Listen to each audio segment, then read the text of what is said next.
And the turning point, we don't even need to talk about it, was 2022 JGPT went online at the end of the year. And since then, everyone knows what AI is capable of. And we see in these 4 years, now it's 2026, drastic increases from half year to quarter to quarter. So it's getting better and better. And what drives me is, of course, the question, what?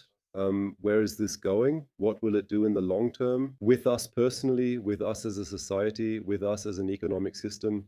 And as a scientist, I'm still interested in the question of the underlying technology behind these big foundation models. I find that a bit unfortunate. And for me as a scientist, the question is, does it have to be this way? Is there a cheaper way to do it? But really, what keeps me up at night is the observation that things are progressing very, very quickly right now.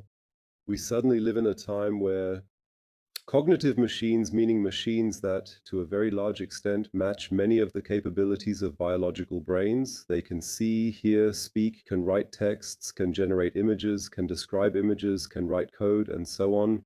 Cognitive machines are rapidly improving, raising the question, where is this heading and how will it affect us? Now, the world really needs to wake up, but it hasn't, although you have already been dealing with it.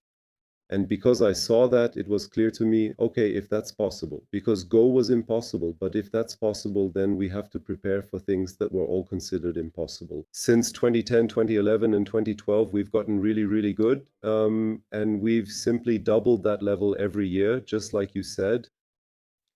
And that would mean that around the year 2029 or 2030, we would reach a complexity in these artificial neural networks that we observe in the human brain. And now it's 10 years later, we're in 2026, and so far this annual doubling forecast for model size, as it's called, has fully come true. But we can still see what is already possible with these things. I say that, or I try to. I actually have. Back then, I already stole from your talks in that sense, because you talked about it. The greatest shortcoming of the human race is the inability to understand the exponential function.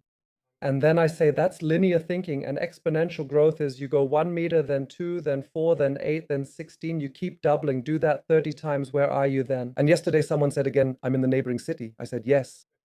It's a couple of times to the moon and back, and then, oh my God, that's where we are right now, which is so difficult. And I just took exactly what you just told me from your last lecture, that you then have this capacity, this level of performance